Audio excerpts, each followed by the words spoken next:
Presented by Monadic Music.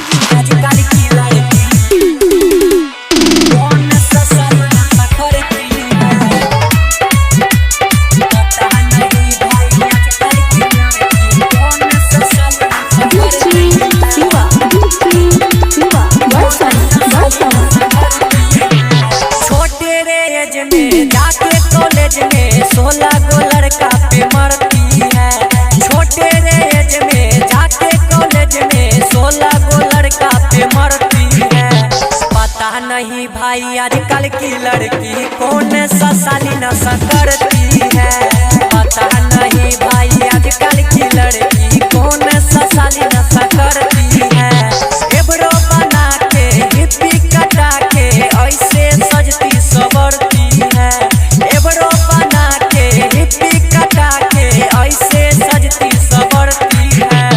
पता नहीं भाई आजकल की लड़की कौन सा साली नशा करती है।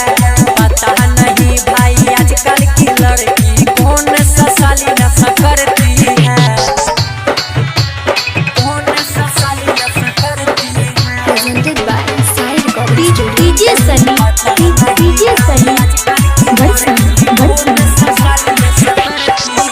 कल युग में देखो यारो गजब का ये फंदा है। एक से न करती मोहब्बत सबका यही धंधा है। सबका यही धंधा है। कल युग में देखो यारो गजब का ये फंदा है। एक से न करती मोहब्बत सबका यही धंधा है। पढ़ते जरूरत दिखाती न सूरत अपने में सब करती है। पढ़ते जरूरत दिखाती न सूरत अपने में सब करती है।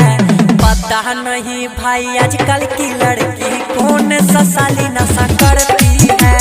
पता नहीं भाई आजकल की लड़की कौन सा साली नशा करती है। कौन सा साली नशा करती है। Presented by Side DJ Sunny.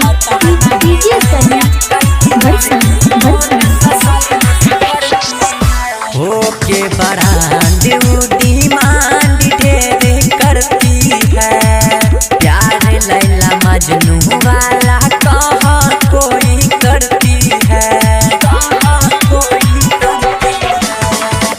होके बरांड डिमांड ढेर करती है।